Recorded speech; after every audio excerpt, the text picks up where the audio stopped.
Hello and welcome back to the Sidescape Gaming Podcast, episode 95. I'm your host, Jake Burke, and joined, as always, by James St. Charles and Ted Libby. How you boys doing today? Wow, that's a lot of pregnant pauses, and thank you guys for that. I'm a little alarmed by what just happened. You know, we both Ted just and I gave decided... we gave you hand gestures, the finger guns Yeah, for the audio listeners. Yeah.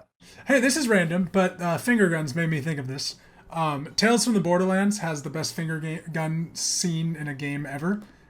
Tales from the Borderlands is a Telltale game. Yeah, it's great. It's like a fucking phenomenal Telltale game. It's like their best game. OG Claptrap. Yeah. They're making a second Tales from the Borderlands at Gearbox. Gearbox is making a Tales from the Borderlands. Just thought that was kind of weird. Good for them. Yeah. Nice. If you haven't played it, I really recommend it. They said it's in development, and I don't know if it's out of date. Isn't the original studio still making the Tales games? Or like the ones that was making? Yeah, they're making that werewolf one, right? Yeah, so Wolf Among Us 2 is in development by like Telltale, but it's like a new management team with some of the original devs, is how I understand it. So it's like people just got poorly mismanaged. Yeah, they had like 15 projects. They had too many projects. Yeah, they just. It was like, we'll do that. Yeah, we'll do that. Yeah, we'll do it. No. I don't know if we can do that. But enough about Telltale, because this is the 95th episode of the Sidescape Gaming Podcast, where every Monday morning a new episode goes live on YouTube.com, and that's it. Just on YouTube. That's where we're at. As an avid Spotify user, I'm upset. We'll talk about that later, Ted. If you want to pay for it a month, we can talk about that. Because once a week we sit down in Discord over 500 miles, talk about a gaming-related topic and what games we are playing. We each are kind of doing something new, or we're bringing something each to the table to talk about on our show. So I want to know who wants to start our conversation and where we're going to go from there. Ted's got an article, and then we've all got games we've played. Theodore, take us away. Our current event. I just figured because we're a visual-only podcast now, I can raise my hand, and everyone will get the joke. That's why you did finger guns. Speaking of Borderlands, mm-hmm. by means of Gearbox, by means of the Embracer Group. Ooh, which was the people that owned THQ Nordic, and they were like Nordic Games or something, right? Yeah, so Nordic Games, publisher of the later Painkillers, all you Painkiller fans, bought a whole bunch of THQ when THQ went under. Yep. Pretended for a little while that they were the same THQ that you remember, and then just decided to become the black hole of games that nobody's playing anymore. Yeah, they bought Darkside. They made Darksiders like Reboot and all that jazz. And, yep. Yeah. They now own all of those games where you go, yeah, I remember that. Yeah. Probably owned by Embracer Group. I like that. Adding a lot more to that catalog, the company known as Square Enix, Square Soft and Enix something. I forgot what Enix was called. Anyway, they sold. So they sold Tomb Raider, Deus Ex, and potentially 50 other backlog titles. Titles that they were not actively working on to the Embracer Group for $300 million. But that's not all they sold. They also sold 3 studios. Yes. They sold their Western studios. The studios that are making said games. They're Western studios. Yep. So Eidos Montreal, Square Enix Montreal, and Crystal Dynamics. Crystal Dynamics. That one right there is probably worth it for me, Crystal Dynamics. Well, and like a month ago, Crystal Dynamics announced they're making a new Tomb Raider. You're right. So, this is what I have to say about it. First off, 300 million, way too cheap. But then I was reading today that Square lost 200 million on Marvel. On the Avengers. And I was like, okay, maybe they're really desperate right now to recoup some costs. Yeah. So they just made a quick sale, and of course, Embracer Group's right there with cash in hand. This is cash, not like a stock kind of sale. They're paying. So that's, to me, they sold a little too much. Probably should have tried to I looked for the 50 quote backlog catalogs and couldn't really find any definitive answers to them. So I'm not really sure what was sold. And we were talking privately about this, like, it's kind of a big moment of like, they sold Tomb Raider and Deus Ex, but like, I haven't played either of those games in 10 years. That's the thing with they're selling these names that I remember from 10 years ago, but like also what has it done for Square Enix lately? Yeah, like a Tomb Raider, like that reboot game, that 2013, 2014, somewhere around then. But that reboot was like huge. It sold super well and was like big, and then they got like kind of not according to Square Enix. Well, yeah, every game is a fucking disappointment to Square Enix. Exactly. Yeah. But then they released that second Rise of Tomb Raider as like an Xbox exclusive for a year, and then the third one came out and it was just kind of petered, and like nobody played Shadow of the Tomb Raider. I didn't hear anybody talk about it. But they make great games, so it's just kind of interesting that they're just now with someone else that does not have a great track record right now. Yeah, they clearly sold off their Western interests. Yeah. And like that kind of makes sense. Square Enix seems so ass backward, sounds a little bit too mean, but like Square Enix is maybe the one company that I think of to make weird Japanese shit that I'm not going to play, but I'll eventually see in like a Reddit meme. Yeah. If that makes sense. I'm scared they go the Konami route because they talk a lot about blockchain and NFT stuff. And if the second that gets into their games, I feel a lot of people will jump ship. Be like, nope, I'm not even going to bother. They have very successful franchises, but then they also have a lot of bad stuff that they make. So it's hit or miss there. You know, they got a lot of hits, and selling some of their IP that they don't feel confident in is good for them. But for them to say that they're going to take that money and turn it around and like invest it in blockchain stuff, like that to me is like, you're just throwing your money away, I guess. Like you're recouping your costs and instead of like, trying to actively fix your stuff, like they're just like, oh nope, it didn't do well. This to me just seems like they are consolidating themselves. They're getting rid of titles they don't care about or things they don't think will sell well. Essentially their international market, which makes me think that they're just going to focus on what works in Japan. Yeah, are they going to get bought? Yeah. Like, are they going to get acquired by Sony or someone? I doubt it. I don't think Sony would want them. No, if I'm Sony, I want Final Fantasy as a fucking PlayStation. Yeah, but like, name what else would you want from Square Enix's catalog? Because the other things they just sold. They just sold Tomb Raider. Is this Avengers game dead now, you think? Oh yeah, 100%. We're not getting She-Hulk and Daredevil? Damn. Maybe, but they'll probably be reskins. That's so weird. I think Square Enix has just sold away their value to get themselves bought. Like, yeah, I don't know. That's so interesting. It's just such a weird random move that just happened on a Monday. Yeah. I mean, ultimately, I'm excited because I don't really know much about Embracer Group. They haven't really done... I don't want to say they haven't done anything big budget necessarily, but these... They're hands off. You know, Thief, Deus Ex, these are games that I generally like. I like the concepts, and if new blood is put into them, if we get like a reboot or some kind of newer sequel with different direction, I'm all for it. It's exciting. These are franchises that I'm excited about, and I think new ownership might stir the waters a little bit. Yeah, I'm curious with there because I feel like from what we've seen out of THQ Nordic and I guess Embracer Group now is they put out a lot of like not remasters, remakes and like reboots on stuff. Like they did like that SpongeBob reboot.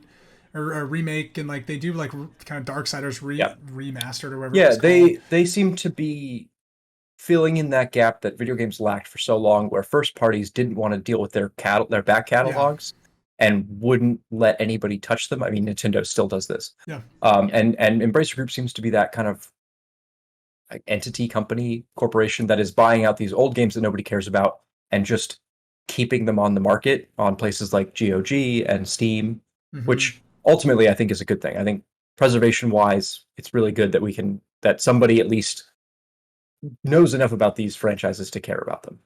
I think so too. Yeah. Because otherwise they fade away into nothing, and Well, and like all these, I mean, I think we're going to see way more acquisitions later this year by the big players. Ubisoft is in a really interesting place that they're about to be bought by something. Possibly just the owners, the CEO of Ubisoft might just buy it. But they're in a weird spot of like what's going to happen to Ubisoft, and like Square now selling off a lot of their major IP, maybe to not get bought and just focus on what they're doing in Japan. Yeah. But yeah, Embracer Group seems to be wanting to be one of those big publishing players. So that's kind of interesting in this regard. Yeah, I mean, if they just stay as these background people who just keep old games that I remember fondly, on the shelves. That's all I need them to be. Yeah. I don't necessarily need a, Cyberpunk was my go-to example, but a huge, big budget, release of a new Deus Ex. I don't necessarily need that. Yeah. The Tomb Raider game is what we're going to find out a lot about what their plans are with. Is like, are they making another reboot of Tomb Raider? Is it something wildly different than what's come before it? Like, what do they do with... We know they're already making a Tomb Raider game, so what do they do? I have to admit to you both here, the first one was neat, and then the sequels didn't even come on my radar. Yeah. I was like, oh, that's cool, they're remaking Tomb Raider, and then the second two, nothing. Yeah. Same thing with Deus Ex, right? Forgot Human Revolution. Human Revolution was like my freshman year of college, 2011, 2012. Played the heck out of that game. I think I've played it 3 times, beat it once. The sequel came out, and I was like, "Oh, cool! They made another one," and then never touched it. Played it. Yeah, Mankind Divided, right? That's what it was called. Yeah. Meh. Yeah.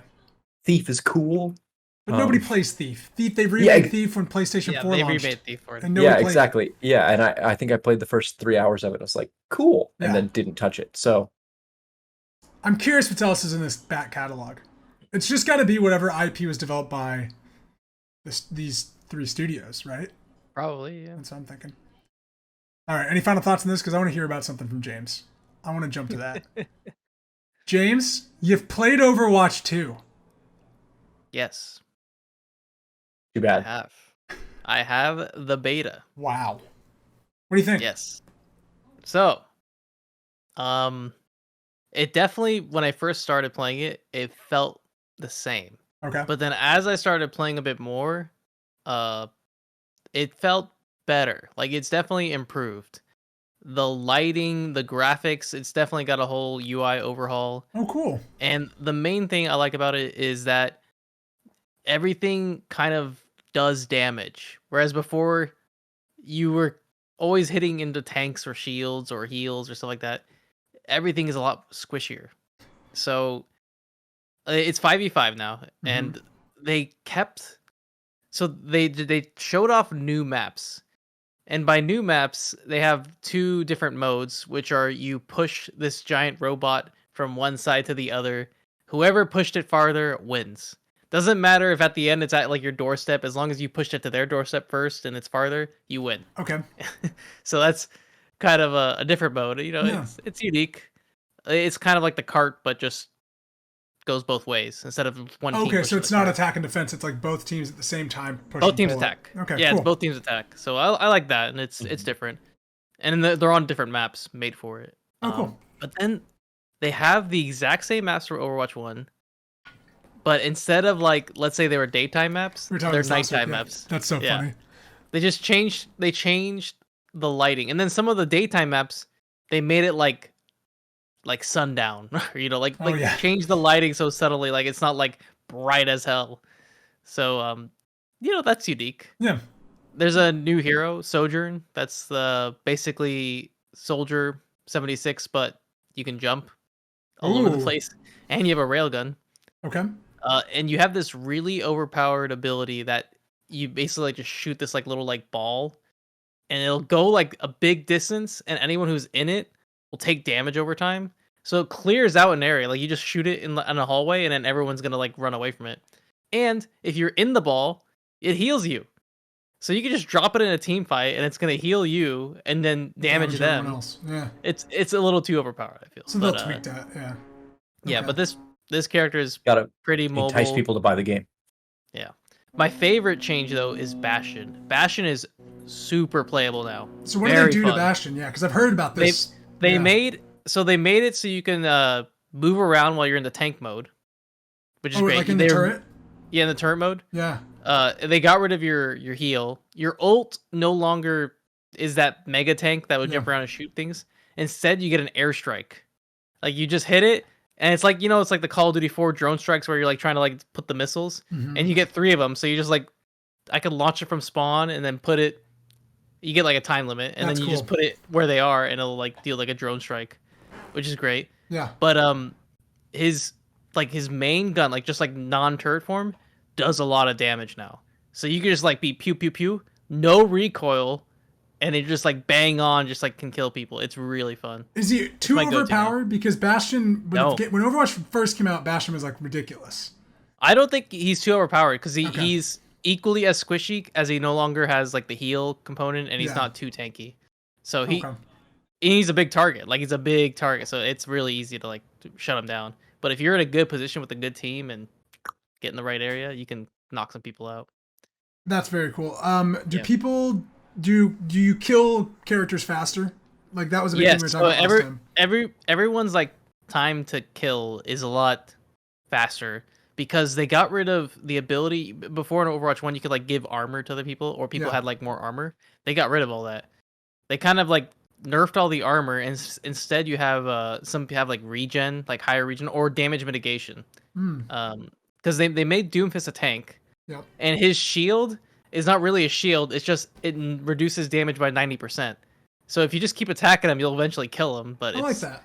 Yeah. So they've done this like damage mitigation, but then some heroes like still have like a little bit of abilities that can do that. They've removed a lot of stuns too, and a lot of like CC.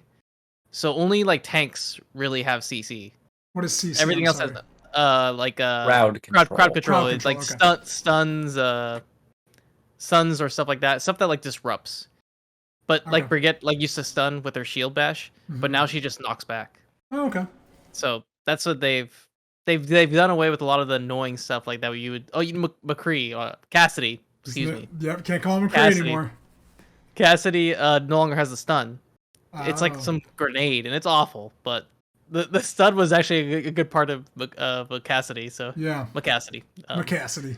Yeah, but so stuff like that, and just trying out new heroes and seeing what works. Yeah, I've had a lot of fun. One tank though is a bit annoying because a lot of people want to play tank, and there's only one position. And I had this idea where, can we sidebar? So we briefly touched on this last week, but I want to hear more about it. So you queue up into a match with a role in mind. Yeah, that was a thing also in that's been a thing in Overwatch for a while. Yeah, it's been a thing for a while. Yeah. But moving on here to Overwatch 2, there's now one tank, 3 DPS, and a support. Is it like one a tank, MOBA? 2 DPS, 2 healers. Okay. 5v5. Yeah, it's 5v5. Okay. The issue I have is that you're locked into your tank role, but let's say like you get into a match and you just didn't want to be tank role. I'd want it so I can like switch to like, hey, maybe I can switch to the DPS or I can switch to the healer, and we could just like get a better matchup. You can't do that. Once you're locked in, you're locked in. So the tank's always gonna be playing tank, and then also in the role queue position when you team up with people, you'll continuously like queue into that role. So you have to like keep backing out and change your role if you want to change your role. Okay. I just do every single role queued up for like it doesn't matter, but yeah, everyone plays. Yeah. Do matchups factor into this? At least in as far as you've noticed, of like you pick Reinhardt, the only tank I can think of, and then you realize that you are up against a certain character who counters Reinhardt. Well, then you can switch on the fly. But only the tank position can do that. Okay, so you can't switch your roles. Switching. You can switch your characters. Yeah. There's always been that. Yeah. Interesting. Okay. Yeah, you're not locked in for the match. Yeah, because it seems people like they're tend to do that more towards a MOBA, but I guess they're not. We're kind of like half steps. You can still switch to any tank as long as it's a tank. Yeah. Yeah, and I do that a lot too. Like if I have a bad matchup with Diva or something like that, like I'll switch out. Right now, the best tank is Orisa. It is a nightmare to deal with that person. I've heard they really boosted her. They're gonna get nerfed because they're way too broken. I feel like they have everything. They got range. They got a stun. They got a sheet. Like they got like armor. Their ult is disruptive, but doesn't do too much. It's just disruptive. And then they're just a great all-around tank compared to the other ones. Like, not many people play Winston. Not many people play. You can't play the ball because the ball right now they found a bug. That. They found a bug where if you grapple There's on that the damn ground hamster and thing that swings around. Yeah, that's stupid hamster. Fucking thing. We call it ball, but okay. But yeah. What's it called? He's called Hammond. I can't remember what he's called, but he if you grapple the ground in spawn before the match, everyone will disconnect. So they had to disable him because it was like just a weird bug. It's an amazing bug. Yeah. That's a great bug. Nobody tested that Yeah, bug in the the grapple. He also has another interesting feature where if you grapple and you don't grapple on anything, you can continuously grapple forever. So, a fun thing people do is they just like get in ball form and they just keep grappling. And you just hear someone like grappling like forever. Oh my god! Because they'll go like pew pew pew pew pew. Yeah, but it's fun. How are the maps? Like, are there any standout new maps, or are there any like did they get rid of any maps that kind of sucked? Like, yeah, they're basically keeping all the maps. They're also keeping like the different cycles. So they're just showing off like a different like daytime, nighttime right now. The opposites, but they're gonna have everything. And then they want to for the PvE have like weather and maybe some storm aspects. Because in PvP that'd be a bit disruptive, but in PvE that'd be kind of cool. So they would have it so it's like it's the same maps, but it would like change like daytime, snowing. nighttime. Yeah. That's fine. Yeah, or snow, like the possible like terrain stuff. That's cool. I'm very curious. Not to be unhelpful, but I'm very curious about all the things that you probably haven't played about Overwatch 2. I'm really curious about that PvE mode. You're not gonna know anything about that. Well, yeah. I feel that they shouldn't release it for quite some time. They should just release this PvP mode. Yeah. The interest in PvP has gone down significantly. I can even see it in the like Twitch views. Oh, already. It had a million views at one point, and now it's down to like 10,000. Wow. Already. Yeah, content is the same. There's nothing new. Yeah, a lot of people tuned in and went, "Oh yeah, that looks like Overwatch," and then they left. Yeah, if you don't like Overwatch, this is exactly Overwatch. Yeah, it's just there's not much different. It's the exact same kind of like play styles. It's just one less tank. It's easier to heal now, and the healers. The problem is that I feel with this game is that since there's only one tank, the healers are kind of like left for themselves. And if you play like a healer that's squishy, you're just gonna get dumpstered on. So everyone's playing like the battle healers, like the Brigettes and the Moiras, to kind of like you can overall is just better. Yeah, right. So and you can easily just beat anything that comes near you, or in Moira's case, you just jump away. So damn Moira, you're seeing less of your like Lucios and all those types of. Then I don't even want to play. He was my guy. I'm out. He's still good on the well maps, the maps where you can boot people off. Yeah. He's still fun. But on the normal maps, like you're just gonna get dumpstered. Any big changes to like other characters like Soldier 76 or to Hanzo or Genji? Soldier's pretty much the same. Genji, Hanzo. I think there might be some damage tweaks, but Genji, Hanzo, Reaper. A lot of them stayed the same. Like not a lot of changes, which I think is fine. I think some of the damage values may have been changed a little bit. Yeah. Oh, you know what? There was a big change. Mei no longer freezes with her little like gun. No one plays her. She can't freeze people with her like her. Thank God, because she was so annoying. Yeah, that's annoying. So no one plays her anymore because she can't freeze. That's weird. I'm trying to think of any other ones, but yeah, I basically played the ones I wanted to play, and they feel good, or they just feel the same. So, are you planning to play more of this, or are you kind of like you got your fill? I have friends that like are active that want to keep playing, and recently they haven't been, but I played a lot this past weekend, and I thought it was okay.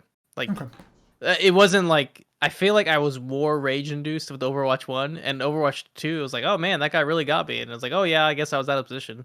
Oh, okay. That's good. It's a little bit less clutter. It's a bit of a less clusterfuck in a 5v5 than a 6v6 with like so much like shields and stuff going on and everyone like blasting off their ults. It's a bit less of a mess, especially if you have like people who are like a Reaper, like who's going on the back lines, or a Genji or something like that. The Genji feels less oppressive. That's what I feel. And then you don't have to deal with the Doomfist because they're a tank. Yeah. So it's a little more balanced. Most of that just flew right over. As someone who stopped playing before Doomfist came out, all of that went way over my head. You ever play Sombra? Because Sombra actually got a big buff. No, I watched the cinematic and went cool, and then didn't start playing Overwatch. Sombra turns invisible. That's her. Yeah, they turn invisible. They can like teleport back to a little like teleporter they put down, and then they can hack. And before you had to hack when you weren't invisible, now you can hack when you're invisible. That's cool. So it's pretty broken. You'll know someone's around you because you got hacked. You're like, okay, we got a Sombra near us. But that's cool though. They're more fun. I mean, I think I'd like to play them more than Tracer. Okay. So I feel like your impressions of it have made me not give a shit about the beta anymore, but I'm curious to try it when it comes out fully. Yeah, I think this is a wait till it comes out. Yeah. Because I feel like there's gonna make a lot of changes, and they've already disabled one character.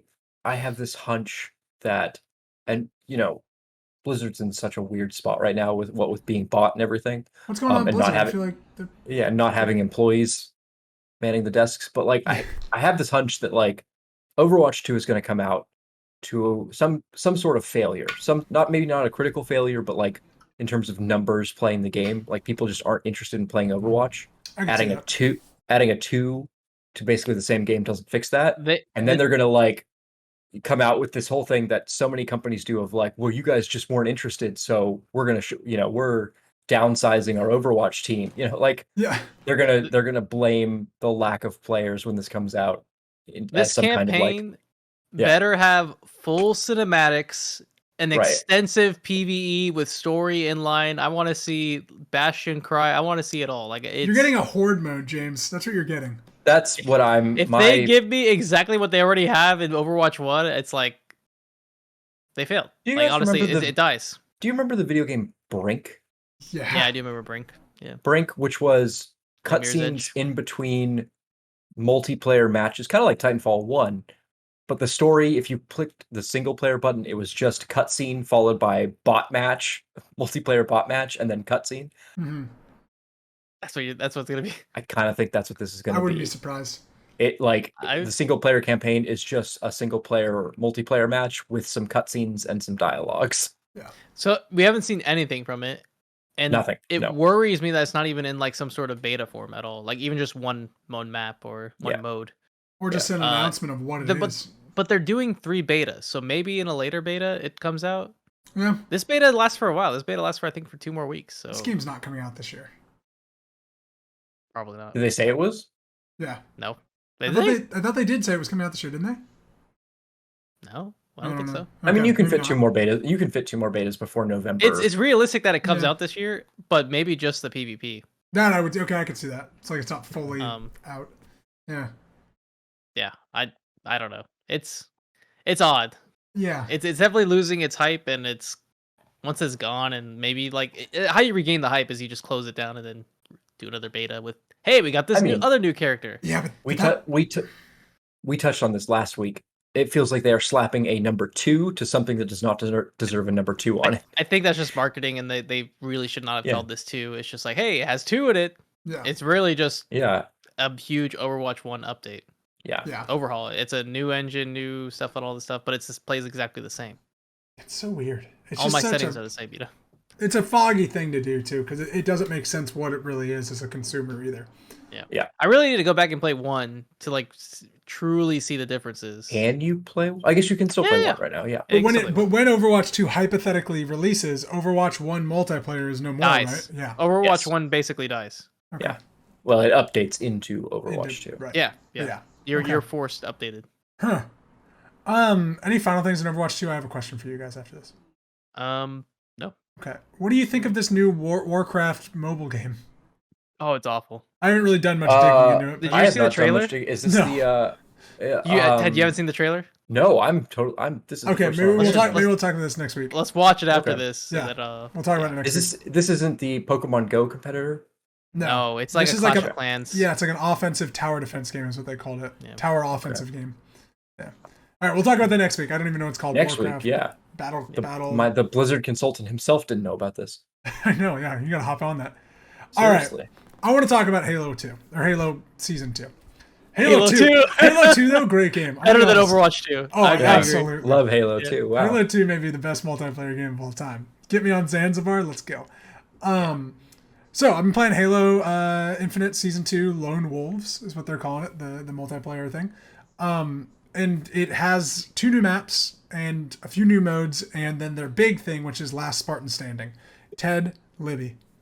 I Googled World of Warcraft mobile game, and I clicked on the Blizzard website, and it went to a 404 page not found. Nice. Anyway. Off to a great start. They deleted it right away after that trailer. They need to stop announcing mobile games. They need to just stop. Yeah.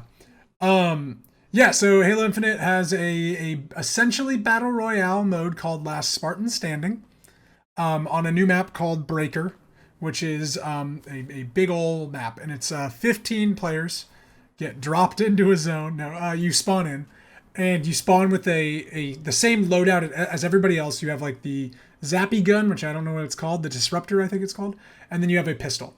And then there are grenades around the map that you have to find, and then there are drops, and in the drops are, so far I've only seen camo or overshields that you pick up. And then every time that you get a kill or score by an assist or whatever, you are adding up to basically increase your loadout like a gun game. So you are like, once you get a kill, you level up your loadout, and then you start with like a new set of weapons. And the more kills you have, the more weapons you get. And you have 5 lives before you're out of the game. It is fun.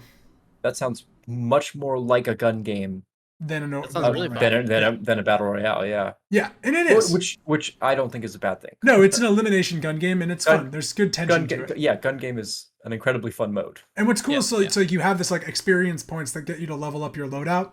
So like you'll eventually get to where you get like an assault rifle and like the single shot, basically like DMR rifle. I think it's called a tactical rifle or something.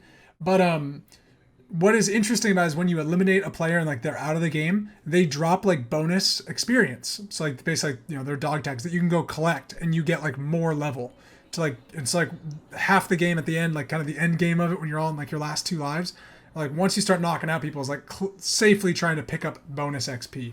So that's kind of a fun little wrinkle, and then you can kind of see on the map which ones are getting picked up. It is very fun. There are a lot of issues with how it adds up to like your battle pass and stuff like that. Also, you can't play it with friends. It is just a single player only thing. Dang. You can't drop in with people. You can't party up and all 4 be in the same game. It's a free for all. It's probably so you can't team up, farm. Yeah, team up. Yeah, team up and farm.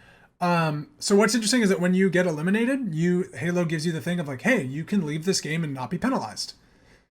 What if you leave the game though? No, you don't get penalized, which is fine. But if you leave the game, it doesn't count as a completed game. So like if you get to like the top 5 and then die, you have to wait for those 5 people to finish before it gives you credit. So like the biggest draw to a battle royale is dying right at the beginning, and quitting and finding a new game. Yeah. So you can do that. You can leave, but it doesn't count for any of your challenges that are like complete 2 Last Spartan Standing matches. Yeah. You have to fully complete them. And when you die and you're watching your death cam, you can't switch to watch other people. So like if you're waiting for the last 5 people to die, you're just watching your dead body, and the camera's kind of turning to like where the people are kind of near. It's bad. That seems like a pretty significant oversight. I think that's something they can easily fix. I think so too. So. I do too. I think so as well. And it is a fun game mode, and it's their event game mode and everything, but it's just an interesting kind of like hiccup on like they're really focusing on promoting the battle pass and these events, and like this thing doesn't let you complete games on time. Like it's just a very weird kind of thing. That being said, it is very fun and very tense, and I like the leveling up of your guns and like getting better equipment. And when you kill somebody, they don't drop their weapons. You have to like level up yourself, which I also like. So like you're not, going after just the guy that now has the sniper rifle. So that's cool. And then the overshield active camo stuff that drops in is nice as well. And then in the multiplayer side, they've added another map called Catalyst, which is there's like a few other Halo maps that in previous games that are kind of like inside a structure that then if you fall down like through the cracks, you'll die forever kind of deal. And this is very similar to that kind of a map where like they're in the middle, there is like platforms that you can jump on, but if you fall in between the platforms, like you'll die, and it's like a ring around that. Sure. And it's a very cool map. And that it's just, I've played like 2 or 3 game modes on it. Then they've also added game modes into their quick play and like team works, where they have King of the Hill now, where King of the Hill is, you capture the hill. However, how this works is it's not time based on how long you're in the hill. It's you are trying to capture a hill and fill up your meter, and then you get a point. And then you go to the next hill and you try to like get a point, but like you're capturing it and then someone else is capturing the hill. And it's just like if you step on the hill, you basically, your team already has it, and then it starts filling up the meter. And then if someone else comes in and they kill you, your team automatically gets it. You don't have to like take 30 seconds to capture the hill. Okay. So it is a much faster paced kind of King of the Hill game, which I really like. It's really fun. Then they've added a Attrition Mode, which is a life-based like elimination mode, which they've had in Halo Infinite as like an event. Now that's like in the actual game. And then there's also Land Grab, which is like capturing points. But you're trying to like capture both of them at the same time, and then you get a point. So yeah, they've just added some cool stuff. The Battle Pass is 100 new levels of gear, and the gear looks better than it did in the last Battle Pass. So guess you got that going for you.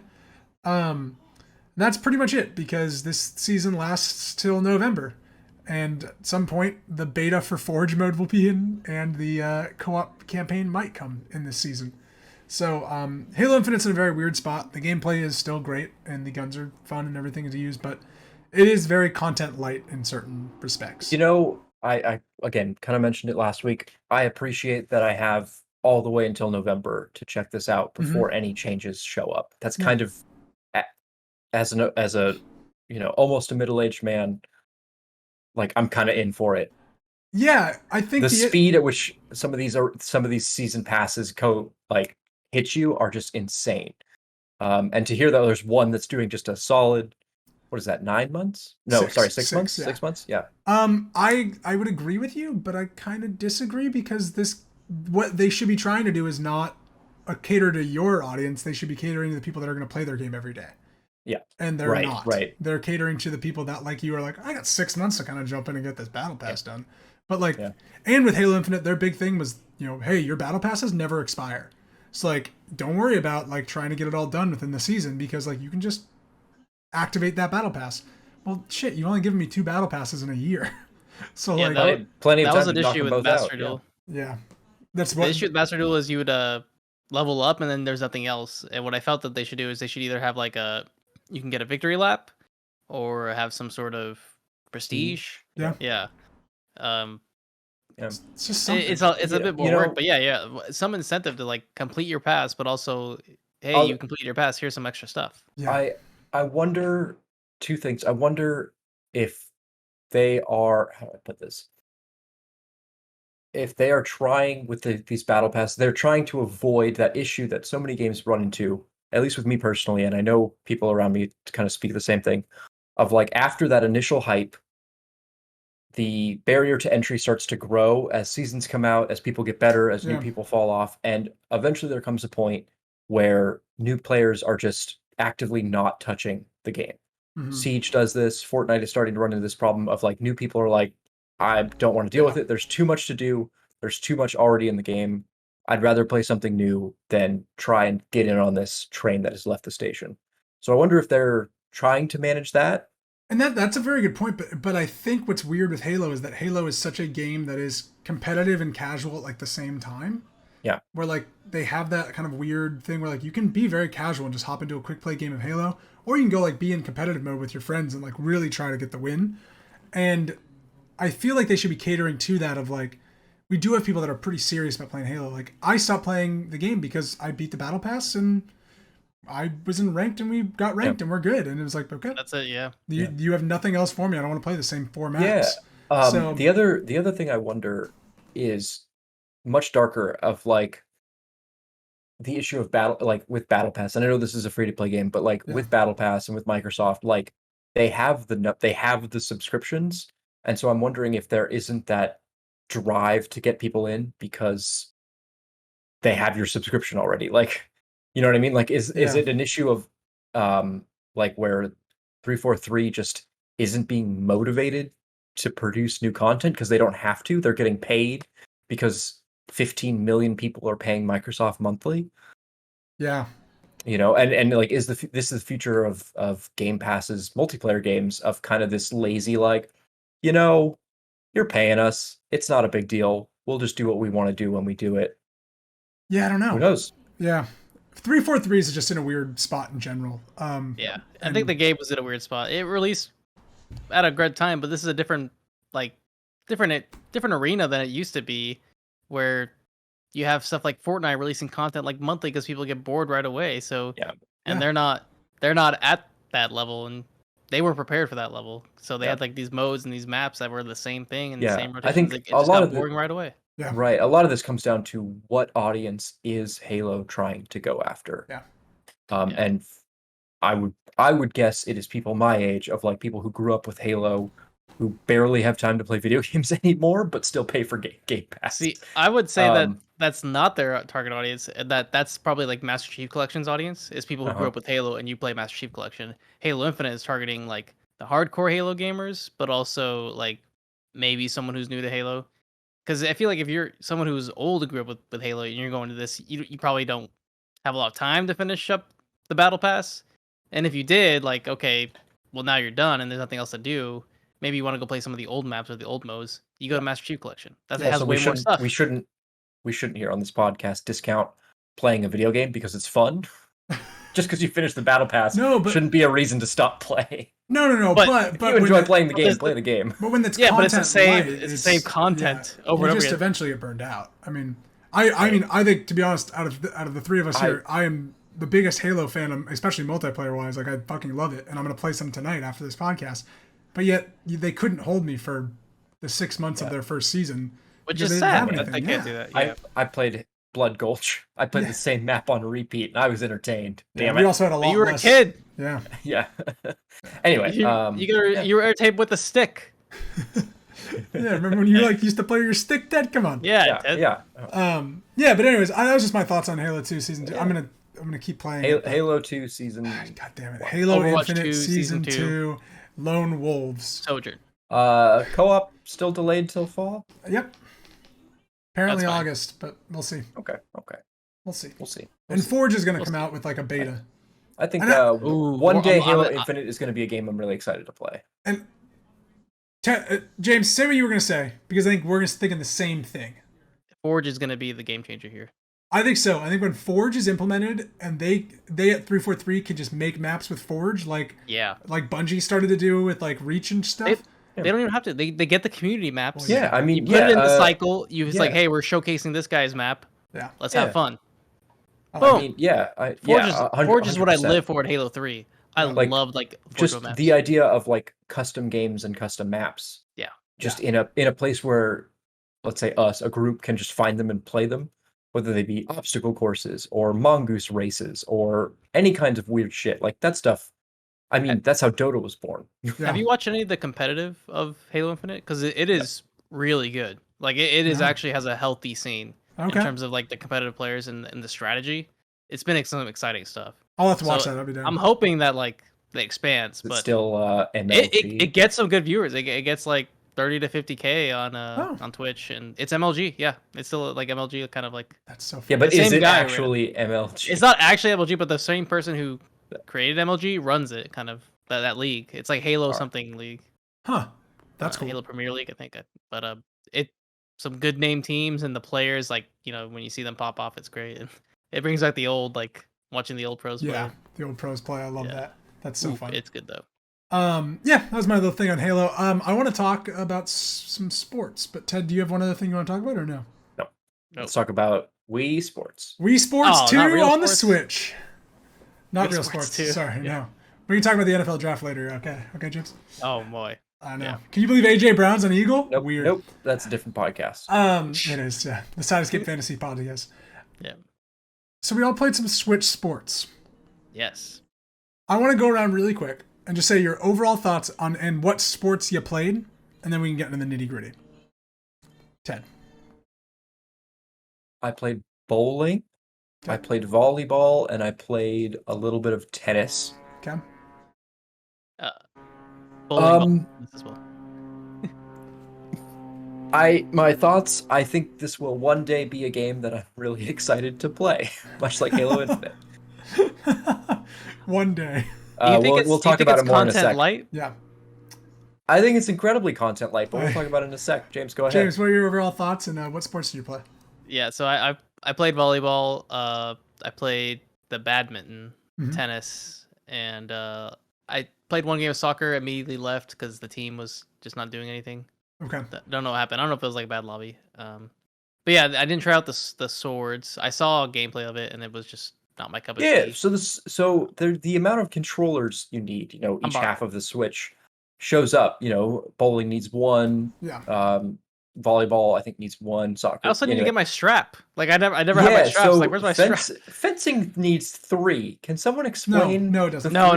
Okay. No, because on the thing it says 3 controllers. There are 2. Well, okay, so there are 2 fencing modes. One of them is one-handed. One of them is two-handed. Okay. Yeah.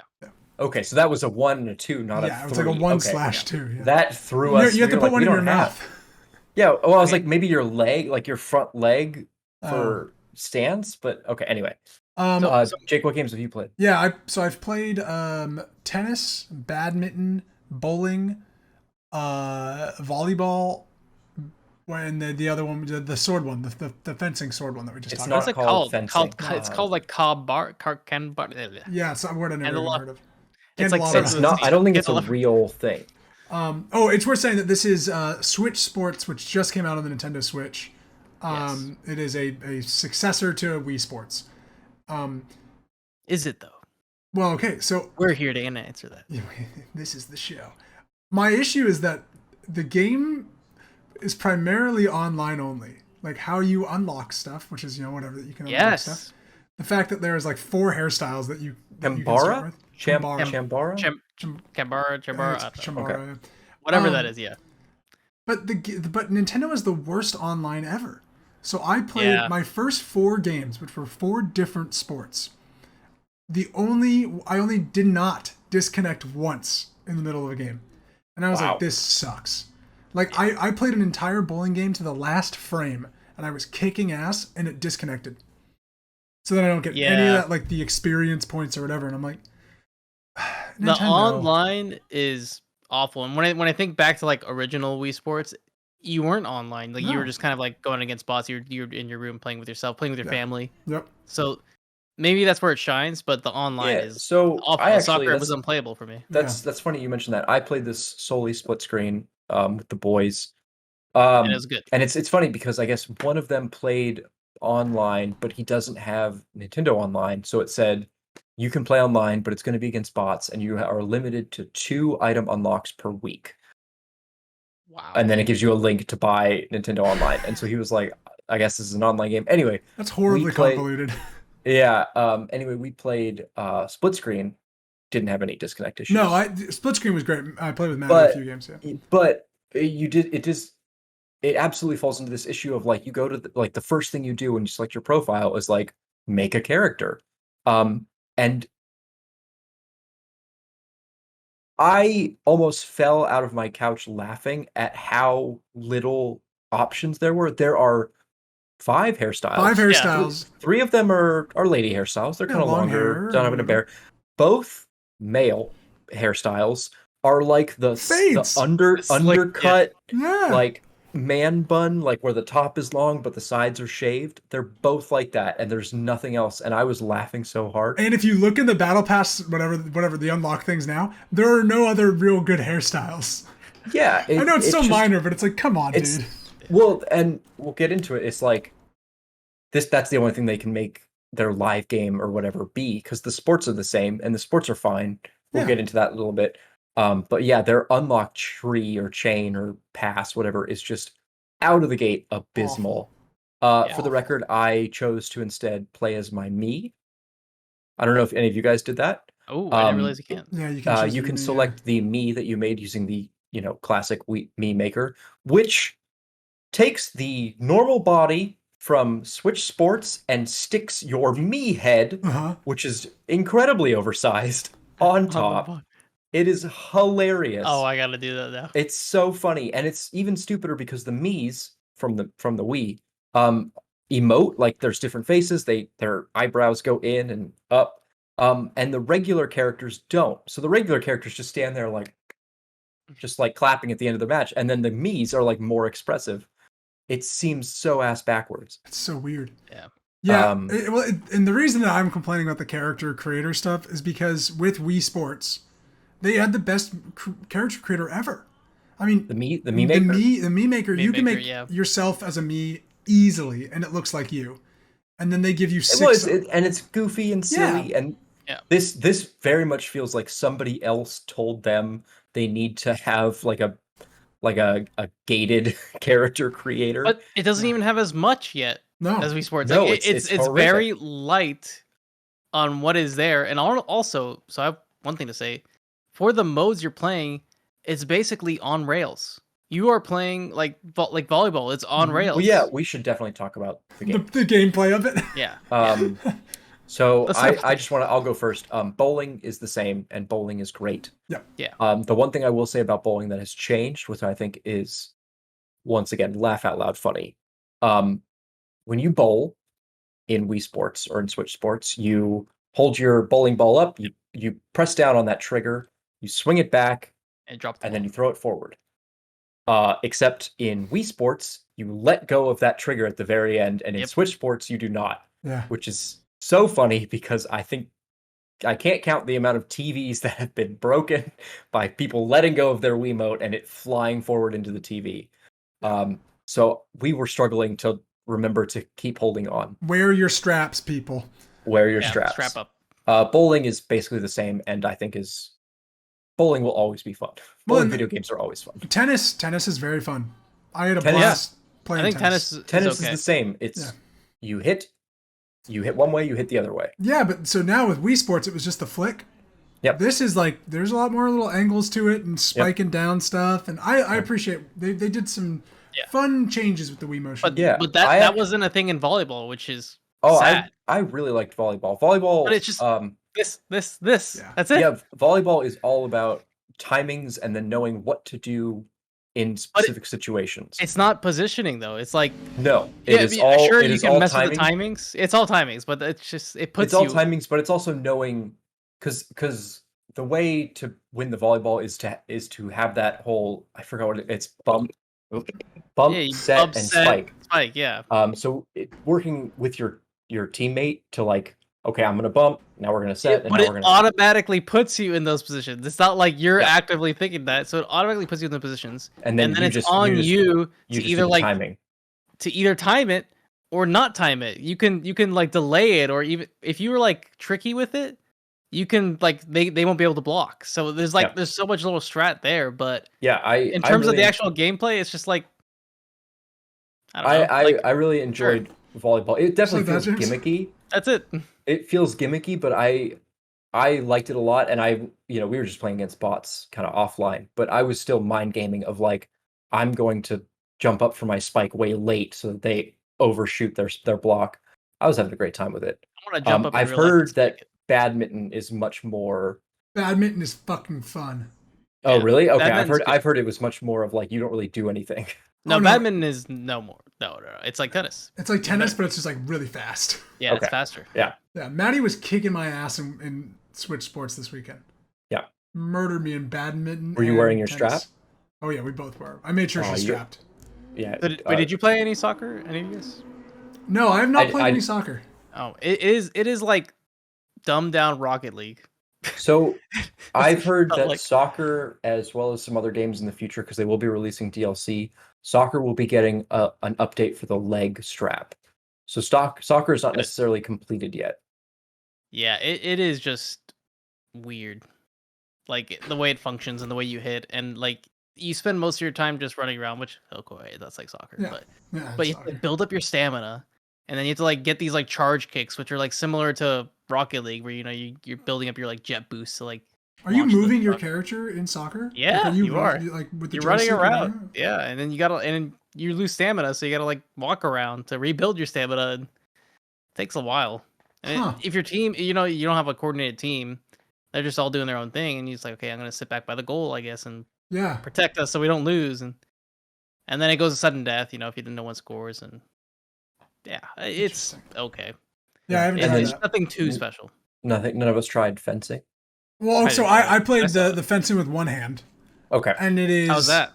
It's interesting. It's, to be very honest, I'm not like jazzed to play it again. Like I'd rather play tennis or bowling or something. Yeah. But it's all angle based. So like you hold the trigger on the Switch. What is it called? Joy-Con. I always want to call it the nunchuck, and I know that's not right. But you hold it on the Joy-Con, and that's how you block is by holding the trigger and going different angles. Mm-hmm. And then when you're just swinging, you're like trying to basically go the opposite direction of their angled block. And that's it. And then you're just trying to knock each other off the platform. Yep. And that's pretty much it. Yeah, and once again, more games will be coming supposedly. Yeah, golf is coming in like a few months. Yeah, golf I'm is coming. For that. They're adding the leg strap for the Joy-Con introduced in Ring Fit Adventure. Mm-hmm. Will be integrated into some of these games. Generally, I'm excited for it. I think this is a lot of fun. Wii Sports is a legendary party game, and I think this will follow suit. My only real holdup is how they seem to be, in a Nintendo-like fashion, half-assing online multiplayer into this in a way that makes me hope that they pivot away from it, because all I want out of Switch Sports is to play this with people next to me in a split screen capacity. Yeah. I do not care about Nintendo's multiplayer. Which you can still do. You can still do that fully and it's fine. Well, for now. We don't know what they're adding in the future. Who knows? There's rumors that baseball will be added in. Oh yeah. Baseball will be great for this. Yeah. And some of these games seem more attuned to a online multiplayer than a split screen multiplayer. But I hope that they keep split screen in mind. Yeah, I'm curious about that. I will be checking this out on a rooftop party at some point. There it is. Just like Karen, bringing her Switch to the rooftop party. They should bring some out there sports like highlight or something, or cricket. Some really fun stuff. Highlight would be a great. Yeah, I like that. Right? Random sport. Javelin. Yeah. I hope this turns into a really fun platform for just dumb, goofy sports party games. With Nintendo, do you have faith that's going to happen? Because I have zero faith that's going to happen. Ping pong. Ping pong would be great. No. Ping pong. Much like badminton. Beer pong. Beer pong. Ooh. They would never do that. This game did a weird thing though, where I played for over an hour and it stopped the game and said, "Hey, you've been playing for over an hour. Maybe you should take a break." And I was like, "Maybe you should go outside, Jake." I know, it basically told me that, and I was like, "I don't go like play that. some sports." Yeah. To kind of go back to the weird cosmetic issue. I do like the setting. Oh yeah. Sports. I think it's nice. Sporco. Yeah, Sporco. I think it's what it is. It feels like this weird sports park, ultra rich ski resort where they don't have to worry about weekdays like we do, and there's this nice fantasy of it's an upscale country club. Yeah, we're all way upscale country club. We're all just at sports camp. I enjoyed that. I'm wondering have you played Wii Sports Resort? I have not played Wii Sports. They had a very similar vibe of Sportstopia. Okay, because I wonder if they will be adding new places to go, because it is a very named branded thing. Love to go to that coffee shop / bookstore outside of the tennis arena. Yeah. That being said, though, the soundtrack kind of sucks. Yeah. It's not memorable. I don't remember too much about everyone here, everyone there, listening at home, after this podcast, go look up just Wii Sports theme. Yeah. It's so good. It's really good. Such a banger. All those songs on the Wii are just bangers. And this has none of that. It's pretty bad. Pretty stock music bad. Pretty sparse. It's definitely this was made to. Oh, we gotta make another Wii Sports. All right, let's do it. Yeah, that's kind of how it feels. And if it's still good, it's still fun. I'm hoping it grows. I don't trust Nintendo to grow it, but I'm hoping it does. I think we get golf and maybe one other sport, and that's the last you hear of it. And it's dice. And it's just remember Switch Sports. But I hope it sells really well, because I think there is opportunity for them to do more of these kind of sports-esque games with what they have going on the Switch. Yeah. I agree. I hate to say it, I hated the Wii for its motion controls as a teenager, because at the time Xbox had just come out and I was all about that. But now, swinging the Joy-Con around, I was like, man, more people need to focus on just these dumb, goofy, Joy-Con-esque games. Yeah, it's just fun. It's fun in a party setting. It's fun to group up in front of the TV. Yeah, I would agree. Same here. Any final thoughts on Wii Sports? Nope, Switch Sports. No Wii Sports. It's already out of your mind. There is no final thoughts. I will say I at least had a pretty fantastic time playing bowling, because bowling is so easy. Bowling is great. That it becomes this game of inches of we're all getting strikes, but every once in a while someone will get a 9 out of 10 and it's catastrophic. Yeah. Which is super fun. Video game bowling games are great. Yeah, and tennis was really fun, having a just going all out trying to smack it. We're you don't need to, but I love to be Yeah. Stuff like that. It's so fun. Yeah. Switch Sports, much like many other Switch games, is the fun is how you make of it. Agreed. Exactly. Yeah. It's with the company. Yeah. Yep. Just like us. The fun is how you make of us, guys. Right. Oh, dear. Thank you so much for watching the 95th episode of the Sidescape Gaming Podcast. We will see you next week.